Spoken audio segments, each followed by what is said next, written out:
Hi hi. ఏపీలో present నడుస్తున్న politics గురించి మీరు ఏం చెప్పాలి? వ్యక్తిగత దూషణలు, వ్యక్తిగత దాడులు తప్ప ప్రజల పైన ఎలాంటి ప్రేమ లేదని చెప్పి అనుకుంటున్నా. అసలు ప్రతిపక్షమైన అధికార పక్షమైన కూడా ఎప్పుడు ఏం కావాలంటే ప్రజల మంచి కోసం, ప్రజల డెవలప్మెంట్ కోసం మాట్లాడాలి తప్ప వాళ్ళ గత ప్రభుత్వంలో మీరేం చేసిరంటే ఈ ప్రభుత్వంలో మీరేం చేసిరని ఇష్టానుసారంగా తిట్టుకోవడం, కొట్టుకోవడం మాత్రం ఉంది తప్ప రాష్ట్రం పైన మాత్రం వారికి ఎలాంటి ప్రేమ లేదని చెప్పి స్పష్టంగా అనిపిస్తుంది. ఎందుకు పవన్ కళ్యాణ్ గారు చాలా మంచి పనులు చేస్తున్నారు, అభివృద్ధి చేస్తున్నారు, మరి మీరు రాష్ట్రం పైన ఏం లేదు? ఒక మాట అండి, సీఎం చేస్తాడు అభివృద్ధి, డిప్యూటీ సీఎం ఏం చేస్తారండి? ఏదైనా కూడా సీఎం అనేది నిర్ణయాలు తీసుకుంటారు, దాంతో పాటు వీళ్ళు సపోర్ట్గా ఉంటారు. ఎందుకంటే ఇప్పుడు ఎన్డీఏ గవర్నమెంట్ ఉంది కాబట్టి సరే, రాష్ట్రము విడిపోయినప్పటికీ కూడా ఉమ్మడి ఆంధ్రప్రదేశ్ నుంచి రాష్ట్రం విడిపోయినప్పటికీ కూడా ఇక్కడ రాజధాని నిర్మాణం అని లేదని స్పెషల్ ప్యాకేజ్ కింద బీజేపీ గవర్నమెంట్ కూడా సపోర్ట్ చేస్తుంది. ఓకే, కాకపోతే ఇంకా నిర్మాణం చేయాలి. అయితే గతంలో చంద్రబాబు నాయుడు గారు అయితే ఏ విధంగా అయితే తెలంగాణ ప్రాంతమైనటువంటి హైదరాబాద్ తెలంగాణ ప్రాంతాన్ని ఏ విధంగా డెవలప్ చేశారో అదే విధంగా కూడా అక్కడ డెవలప్ చేస్తే బాగుంటుంది. ఎందుకంటే ఇప్పుడు మనం చూసుకుంటే అసలు ప్రజలు అయోమయంగా ఉన్నారు. అసలు ఎక్కడికి ఏమైనా పని గవర్నమెంట్కి సంబంధించిన పని జరగాలంటే అసలు మాకు సెక్రటరియట్ లేదు, మేము ఎక్కడికి వెళ్ళాలి, ఏ ఆఫీసులు కూడా ఎక్కడ ఉన్నాయని చెప్పి ఇంకా ప్రజలు ఇప్పటి వరకు కూడా అయోమయంలో ఉన్నారు. ఏదేమైనప్పటికీ కూడా కొట్టుకోవడాలు ఆపి ప్రజల బాగోగులు, రాష్ట్ర డెవలప్మెంట్ కోసం, రాష్ట్ర అభివృద్ధి కోసము ఇలా ఉన్నటువంటి ఏపీ నాయకులందరూ కూడా పోరాటాలు, ప్రతిపక్షం వాళ్ళు పోరాటం చేయాలి. అధికార పక్షం వాళ్ళు సెంట్రల్ నుంచి నిధులు ఏ విధంగా డెవలప్మెంట్ తీసుకురావాలనే విధంగా ఉండాలి. అదేవిధంగా రాష్ట్రాన్ని ఏ విధంగా ముందడికి నడిపి ఏది రాష్ట్రంలో ఎలాంటి ఇన్కమ్ లేనటువంటి రాష్ట్రాన్ని మళ్ళీ మంచిగా కూడా ఇన్కమ్ క్రియేట్ చేయాలని చెప్పేసి నేను ఆంధ్రప్రదేశ్ రాష్ట్ర ప్రభుత్వం అసెంబ్లీస్ లో చాలా మంది నాయకులు రాజకీయాల గురించి ఇలాంటి ఇష్యూస్ ఉంటే మాట్లాడారు, బట్ పబ్లిక్ ప్రాబ్లమ్స్ గురించి ఎవరు మాట్లాడలేదు. దాని ఒక్కటే అండి, ఇలా మనం చూసుకుంటే గిట్ట మన భారతదేశం అంటేనే కులం మతం రాజకీయాలు అయిపోయింది. ఇవాళ చూసుకుంటే గిట్ట ఎక్కడికైనా కులం మతం రాజకీయాలు పక్కన పెడతారు. కానీ ఇవాళ ఒకటి వాళ్ళు అసెంబ్లీలో కూడా ఒకటి అంత పెద్ద చట్టసభలలో కూడా ఇవాళ మనకు ఇలా భారతదేశానికి ఒక పవిత్రమైనటువంటి టెంపుల్ ఉందంటే తిరుమల తిరుపతి దేవస్థానం. అంత పెద్ద టెంపుల్ పైన టెంపుల్ని ఇష్టార్థంగా టెంపుల్ని దానికి ఉన్నటువంటి పేరును కూడా తగ్గించే విధంగా మాట్లాడుతున్నట్టు చాలా బాధాకరమైన విషయం. ఎందుకంటే ఇవాళ దేవుని లడ్డు కోసం అది ఇప్పుడు కాదు, గత సంవత్సరం నుంచి కూడా ప్రతిసారి దేవుని పైన నేస్తున్నారు. అంటే ఇంత దారుణమైనటువంటి స్థితిలో అంటే వీళ్ళకు ఏ పాయింట్, ఏ విధంగా కొట్లాడదాం, ఏ విధంగా ప్రజల పక్షాన కొట్లాడదాం అనే సబ్జెక్ట్ మాత్రం దొరకట్లేదు వాళ్ళకు. ఏమన్నంటే గుడి లడ్డు, ఇక తిరుమల తిరుపతి దేవస్థానం అంటే యావత్ ప్రపంచం ఉన్నటువంటి అందరూ కూడా దేవస్థానానికి వచ్చి దర్శనం చేసుకుంటారు. అంత గొప్ప టెంపుల్ ఇది ప్రపంచం మొత్తంలో. అలాంటి టెంపుల్, అలాంటి వెంకటేశ్వర స్వామి మీరు పేరు ఖరాబ్ చేసే విధంగా మీరు మాట్లాడి ప్రతిసారి తిరుపతి లడ్డు అని చెప్పేసి మాట్లాడితే మీకు పాపం తగ్గుతుంది అని చెప్పేసి నేను తెలియజేస్తున్నాను.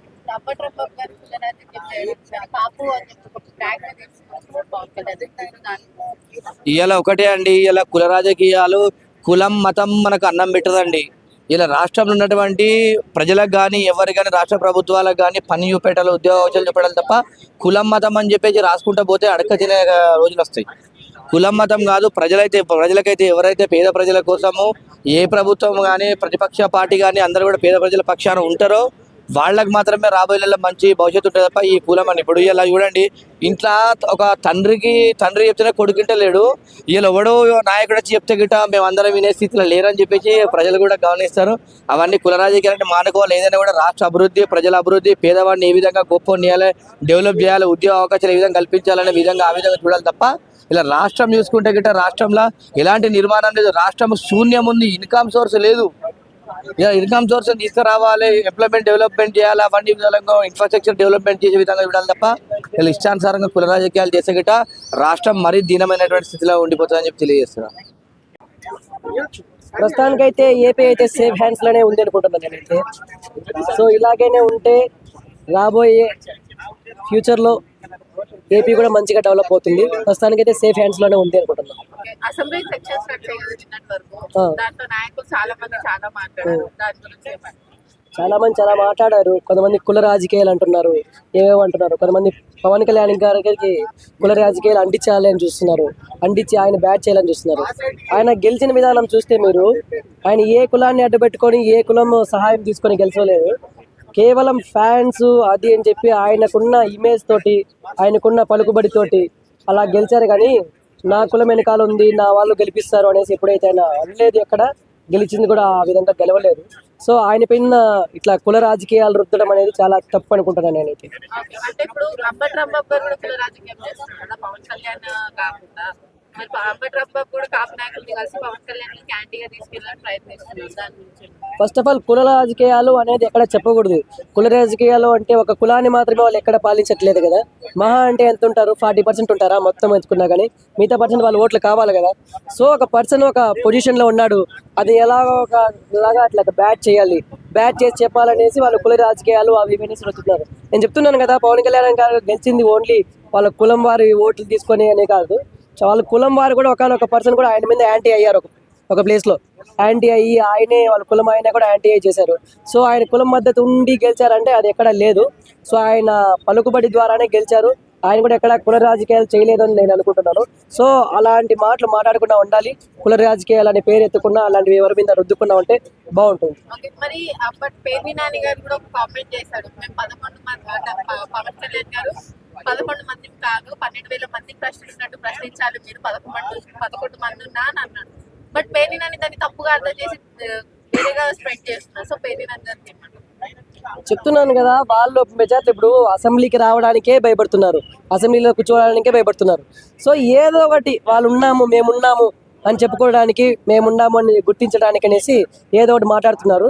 గిల్లి గిచ్చి రచ్చ చేసుకోవడం అంటారు కదా, అట్లా గమ్మున అనే వాళ్ళని గిచ్చి రచ్చ చేసుకోవడానికి అలా చేస్తున్నారు. కానీ పిఠాపురంకి అసలు పవన్ కళ్యాణ్ వెళ్ళట్లేదు, అక్కడ ఎట్లాంటి బాగోగులు చూసుకోవట్లేదు అన్న టాక్ నడుస్తుంది. దాని గురించి ఎందుకు వెళ్ళట్లేదండి? ఆయన పీఠాపురం నుంచి గెలిచి ఒక మెజార్టీతో గెలిచారు. అలాంటి ఊరికి ఆయన అక్కడే సొంత ఇల్లు కూడా వండుకొని అక్కడే నియోజకవర్గం పెట్టారు, రోడ్లు మంచిగా వేపించారు. అది ఎవరెవరో చెప్పే మాటలు కాదు, కానీ పిఠాపురం వెళ్ళి వాళ్ళని అడిగి వాళ్ళు చెప్తే ఆ మాట పవన్ కళ్యాణ్ గారు ఏం చేయట్లేదు ఇక్కడ అని చెప్తే నమ్మాలి, కానీ ఎవరెవరో చెప్పే మాటలైతే నమ్మకూడదు. సో ఆయన అయితే ఖచ్చితంగా ఫస్ట్లోనే చెప్పారు, రాష్ట్రంలో ఎట్లా చేసినా కానీ పీఠాపురంకి అయితే ఫస్ట్ నేను ప్రియారిటీ ఇస్తాను, ఎందుకంటే అక్కడి నుంచి గెలిచాను కాబట్టి అనేసి. సో అక్కడుండే ప్రజలు ఏదైనా విమర్శించి తప్పుగా చెప్తే నమ్మాలి, కానీ బయట ఉండే వాళ్ళు చెప్పి ఎన్ని మాటలు చెప్పినా కానీ నమ్మకూడదు అలాంటివి. ఓవరాల్ గా ఏపీ పాలిటిక్స్ గురించి మీరు ఏం చెప్పాలి? ఏపీ పాలిటిక్స్ చెప్తున్నాం కదా, ఏపీ అయితే ప్రస్తుతానికి సేఫ్ హ్యాండ్స్లో ఉంది, ఇలాగే ఉండాలి. ఇక వచ్చే ఫ్యూచర్లో కూడా మళ్ళీ ఇలాగే జరిగితే ఖచ్చితంగా ఇండియాలో టాపెస్ట్ మంచిగా ఉంటుంది ఏపీ అయితే. ప్రతి ఒక్కరు దేశం మొత్తం ఏపీ కల్లా చూసేలాగా చేసుకుంటారు. సో ఇప్పటికైతే ఏపీ సేఫ్ హ్యాండ్స్లో ఉంది, ఇలాగే ఉండాలని కోరుకుంటున్నాను. ఏపీ రాజకీయాల గురించి మీరు ఏం చెప్పాలి? ఏపీ రాజకీయాలు అయితే ప్రస్తుతానికి అయితే ఇప్పటి వరకు అయితే ఏపీ రాజకీయాలు చాలా కీలకంగా మంచి అభివృద్ధి పదంలో అయితే ముందుకు సాగుతుంది ప్రస్తుతానికి ఎట్లా ఉంది? మేడం. ప్రస్తుతానికి ఎట్లా ఉంది? ప్రస్తుతానికి బాగుంది, ఓకే. అసెంబ్లీ సెషన్స్ జరిగాయి కదా నిన్నటి వరకు. దాని గురించి ఏమంటారు? బాగానే ఉన్నది. అసెంబ్లీ చర్చలు కూడా బాగానే రాజకీయం చేస్తున్నారన్న మాటలు వచ్చాయి కదా, కుల రాజకీయం చేస్తున్నారని ఎవరన్నారు ఆ మాట? పవన్ కళ్యాణ్ గారు కానీ అంబటి రాంబాబు గారు చేస్తున్నారని పవన్ కళ్యాణ్ గారు అన్నారు. కుల రాజకీయమే చేయాలని ఉంటే పవన్ కళ్యాణ్ గారికి ఈరోజు సీఎం అవ్వాలి ఆయన. ఎందుకంటే రాజమండ్రి సెంట్రల్ జైల్లో ఆయనకి పెట్టేటప్పుడు కూడా తెలుగుదేశం పార్టీ నుంచి ఏ నాయకుడికి కూడా వైఎస్ జగన్మోహన్ రెడ్డికి జడిసి పరామర్శించడానికి కూడా వెళ్ళలేదు. అంతెందుకు నారా లోకేష్ గారు కూడా పాదయాత్ర ఆపుకుంటారు జడిసే. ఆయన కుల రాజకీయమే పవన్ కళ్యాణ్ గారు చేయాలంటే అదే పెద్ద అవకాశం మానవుడు. కుల రాజకీయం లేదు కాబట్టి ప్రతి ప్రాంతానికి కూడా ఆయనకి ఇచ్చిన శాఖల్ని చాలా కీలకంగా, చాలా జాగ్రత్తగా, చాలా అభివృద్ధి పరంగా ముందుకు తీసుకెళ్తుంది పవన్ కళ్యాణ్ గారు. అంటే అంబటి రాంబాబు గారు పవన్ కళ్యాణ్ కాపు రైతులకి ద్రోహం చేస్తున్నాడని అన్నారు. దాని గురించి ఏమంటారు? అంబటి రాంబాబు గారు అంటారు. అంబటి రాంబాబు గారు అనే కాదు, కొడాల నాని గారు, మరి ఆర్కే రోజే గారు, మరి జోగి రమేష్ గారు, మరి పేరు నాని గారు, వీళ్ళందరికీ ఏంటంటే జగన్మోహన్ రెడ్డి దగ్గర మార్కులు కొట్టేయడానికే తప్పితే వాళ్ళకి వాళ్ళ మనసులో కూడా ఉంది, కానీ బయటికి వాళ్ళకి అనాలి. ఆ నాయకుడి దగ్గర మెప్పు పొందడానికి తప్పితే పవన్ కళ్యాణ్ గారు కుల రాజకీయాలు ఇప్పుడు రాజకీయాలకు వచ్చినప్పుడే, ప్రజారాజ్యంలో ఉన్నప్పటి నుంచి కూడా కుల రాజకీయం అనేది లేదు. అందరికి కూడా సనాతన ధర్మం అనేది ఒక ఇండియా, అన్ని కులాలకు కలుపుకొని వెళ్ళిందే సనాతన ధర్మం. అందుకని ఆనాడు కూడా పవన్ కళ్యాణ్ గారు సనాతన ధర్మం గురించి మాట్లాడారు. ఆయన కుల రాజకీయం అనేది లేదు, అన్ని కులాలు ఒకటేగా భావించిన నాయకుడు. అంటే ఇప్పుడు పవన్ కళ్యాణ్ గారు రాజకీయం చేయట్లేదు, మాట వింటున్నాడు, అభివృద్ధి చేయట్లేదు అని చెప్పి వైసీపీ అంటుంది. వాళ్ళకి మీరు ఏం చెప్తారు? అదేదో సినిమాలో కోట శ్రీనివాసరావు గారు అన్నట్టు ప్రతిపక్ష నాయకుడి పని ఏముంటుంది? ప్రతిపక్ష నాయకుడి పని ఏముంటుంది? ఆయన పొద్దుచ్చి ముందుకు సాగకపోతే నరేంద్ర మోడీ దగ్గర కేంద్రంలో అంత పేరు లేదు కదా, ఉండదు కదా పవన్ కళ్యాణ్కి. ఇప్పటికీ చాలాసార్లు కేంద్రానికి పిలిచినారు కదా, రాష్ట్రాన్ని అభివృద్ధి చేయాలని చెప్పి ఇప్పటి వరకు కూడా కేంద్రానికి ఆయనకి వెళ్ళలేదు. ఆయన రాజకీయం చేయాలా లేదా పైసల కోసమే చేయాలనుకుంటే ఆయనకు ఒక పెద్ద లెక్క కాదు. కుల రాజకీయం అంది లేదు, అన్ని కులాలు సమానంగా ముందుకు తీసుకెళ్ళి బాబు దగ్గర అంటున్నారు. అంటారండి. తప్పదు మరి, వాళ్ళకేం పని ఉంది అనాల. ఒక బురద జల్లాల, బురద జల్లితే మాకేమైనా ఓట్లు పడతాయని చెప్పి వైపీసీ వాళ్ళ ఉద్దేశం. దాంట్లో తప్పేట్లేదు అనొచ్చు, కానీ ప్రజలు గమనిస్తుంటారు కదా ఆయన అభివృద్ధి చేస్తాడా లేదా. ఆయనకి శాఖలకు ఇచ్చిన వేరకు అంతెందుకు పిఠాపురంలో పేద పిల్లలకి ఆయన ఇచ్చిన శాలరీ ప్రతి మంత్లీ 5,000 ఇస్తాడు. మరి కుల రాజకీయం ఎలాగవుతుంది అది? పిఠాపురంకి అసలు వెళ్ళట్లేదు ఆయన అంటారు. అంటారు మరి ఏం చేస్తారు, అంతే రోజెళ్ళి కూర్చుంటే అక్కడికి వెళ్ళినట్టు, రోజెళ్ళి కూర్చుంటే పిఠాపురంకి వెళ్ళినట్టు కాదా, ఎక్కడ ఉన్నాడని కాదు అదనం. పవన్ కళ్యాణ్ గారు పిఠాపురంకి అభివృద్ధి జరుగుతుందా లేదని కావాలి. ఓకే. మరి ఇప్పుడు పవన్ కళ్యాణ్ రాజకీయం నేను నేర్చుకుంటున్నాను, తప్పొప్పులు ఉంటే చెప్పాలి అన్నట్టు మాట్లాడుతుంటే వైసీపీ కానీ కొంతమంది జనసేన పార్టీ నాయకులే కానీ ఆయన నేర్చుకోవట్లేదు, ఆయన ఏదో టైం పాస్ చేస్తున్నట్టు మాట్లాడుతున్నారని వీళ్ళు అంటున్నారు. దాని గురించి ఆయన తప్పులు అన్నీ నేర్చుకొని ముందుకు వెళ్తాడు. అన్ని పరాలుగా నేర్చుకోండి, గుణపాఠాలు అన్నీ నేర్చుకోండి. ఏమైతే మనం స్టడీ చేసినప్పుడు నేర్చుకుంటామో అలాగే అన్నీ నేర్చుకుంటూ ప్రజలకు ఏం చెయ్యాలని నేర్చుకుని వచ్చిన రాజకీయంలో. ఓవరాల్ గా ఏపీ పబ్లిక్ కి మీరు ఏం చెప్పాలి? ఏపీ పబ్లిక్ ఏం చెప్పాలంటే కూటమి ప్రభుత్వం ఇంకొక 10 సంవత్సరాలు కలిసి వీళ్ళిద్దరు ఉంటే, పవన్ కళ్యాణ్ గారు చంద్రబాబు నాయుడు గారు కలిసి ఉంటే మనకి కొన్ని మన రాష్ట్రం ముందుకెళ్తుందని, స్టాప్ మనలో ఉంటుందని నా అభిప్రాయం. మరి ఏపీ ప్రజలకు నా రిక్వెస్ట్, నా దాన్ని ఏమంటారు విన్నపం. ఓకే. చెప్తారు ప్రస్తుతం నడుస్తున్నారు. ఏపీ రాజకీయం గురించి కొత్తగా చెప్పేది ఏమనుందండి. ఇప్పుడున్న ప్రభుత్వం మంచిగా చూస్తుంది, మంచిగా చేస్తుంది కదండి. మరి చంద్రబాబు నాయుడు గురించి అంత అంటారు కదా, ఏదో కేంద్రంలో ఆగుతుంది అది అని. వాళ్ళు అంతవే పోడండి ఆయన. ఎందుకు పోడంటే ఏపీకి ఆయన అవసరం చాలా ఉంది. ఇంకొక 5-6 ఏళ్ళైనా ఆయన ఉండాలి. ఆయన ఆ తర్వాత అనమాట ఒకవేళ వాళ్ళ పార్టీ ఉంటుంది కదండి, 150 మంది 60 మంది ఉన్నప్పుడు వాళ్ళు నాయకులు మంత్రులు ఎమ్మెల్యేలు ఉన్నారు కదా, వాళ్ళు డిసైడ్ చేసుకుంటారు. ప్రజలు పబ్లిక్ దీన్ని చూసుకుని లోకేష్ను ముఖ్యమంత్రి చేయాలా, పవన్ కళ్యాణ్ ముఖ్యమంత్రి చేయాలని ఒక డిసైడ్ ఉంటుంది. నాకు తెలిసి తెలివి పరంగా చూసుకుంటే లోకేష్కే పెడతారు ముఖ్యమంత్రిగా. అంటే కూటమిలో ఉన్నారు కదా, మరి కూటమిలో ఉన్నప్పుడు కూటమి ప్రభుత్వంగా మరి ఇప్పుడు డిప్యూటీ సీఎంగా ఉన్నారు కదండి పవన్ కళ్యాణ్, కొనసాగొచ్చు, అదేమి ఉండదు. ఒకవేళ ఎవరున్నా ఒకటే, ఇద్దరు సమానం ఏమీ లేదు. నా ప్రకారం పబ్లిక్ ప్రకారం మనం ఎమ్మెల్యేలు అందరూ దీన్ని డిసైడ్ చేసుకుని పెడతారని నేను అనుకుంటున్నా. ఓకే. ఇంకోటి ఏంటంటే కుల రాజకీయాలు చేస్తున్నారు ఇప్పుడు, దాని గురించి ఏమన్నా? అవేం లేదండి, రాజకీయం లేదు. అంబటి రాంబాబు గారు కాపు నేతల గురించి తక్కువ చేసి మాట్లాడారు. అవి ఏం లేదండి. ఇప్పుడు ఇవన్నీ ఫిట్టింగ్లు వాళ్ళు ఏం పని లేక పెడుతున్నారు. ఏముంది వాళ్ళకి ఏమి ఆధారాలు ఏం లేవండి.